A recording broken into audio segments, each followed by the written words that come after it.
Her name glowed jagged and unhealed, a scar that refused to fade.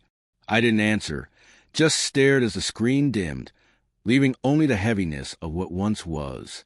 Anika's laughter echoed in my mind, bright and reckless from that afternoon in the driveway when I pulled away, silent, fractured, unseen.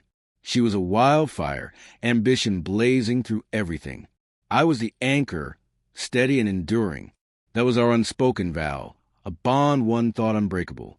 I worked 2 jobs, stacking boxes in a warehouse by day, navigating city streets as a courier by night, while she pursued her vision, a degree, then nursing school, then the coveted CRNA certification. She called it building a life.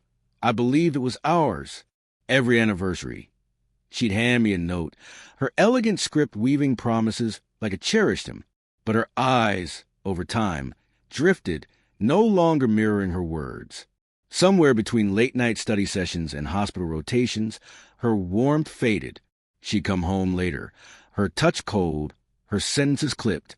I chalked it up to fatigue, excused a widening gap, ignored how she tensed when my fingers grazed her shoulder. Love blinds you, but devotion numbs your instincts.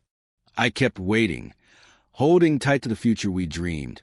Until the morning she stood in the kitchen, her degree in one hand, divorce papers in the other. "This isn't right anymore," she said, her voice hollow. "I need to discover myself." The voicemail was a dagger that tore me apart. Can't wait for tonight, love. Just you and me celebrating. It wasn't my voice she longed for. I listened twice, once to be sure, then again to etch the betrayal into my bones. A man's voice, warm and familiar, not mine. She hadn't meant to leave her phone open, just as I wasn't supposed to be home early. The text sliced deeper, months of them, detailing hidden getaways, gifts paid with my card, plans that erased me. I didn't face her. Not then. I signed the papers the next day, my hand calm, my heart in pieces. As I packed, she laughed, not with sorrow but with a strange victory, as if I were a chapter she closed. "You'll find someone new," she said. I nodded, then vanished into the unknown. Revenge isn't a tempest. It's a blueprint, carefully constructed. I left the state, changed my name, and poured my last dollars into learning cybersecurity, data analysis, the art of disappearing. Anonymity became my shield, silence my blade. While Anna reveled in her new credentials and her new partner, I watched from the shadows. Her husband, Dr. Neil Grayson, was a cosmetic surgeon with a polished grin and shallow morals. I tracked their every move, every mortgage, tax filing, and fabricated credit claim. I uncovered how she'd forged my signature to shift her student loans onto me, betting I'd stay quiet. I waited, letting the evidence simmer, biding my time until their lives reached their peak. Their high point was my signal. I sent anonymous reports, meticulous and untraceable, to medical boards, IRS fraud units, loan fraud investigators. Each was backed by proof undeniable. While they posted photos from Maldives vacations, an audit letter gathered dust at their doorstep. As Anika applied for her license renewal, her ethics violations were already under review. I moved methodically. First, I disputed every charge she tied to my name, armed with digital trails and timestamps. Her handwriting was clear, and the banks reversed it all, tanking her credit. Second, I sent a detailed file of their tax discrepancies to the IRS. For years of penalties, and back taxes gutted their savings.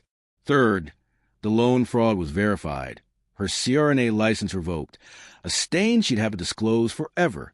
Neil was next.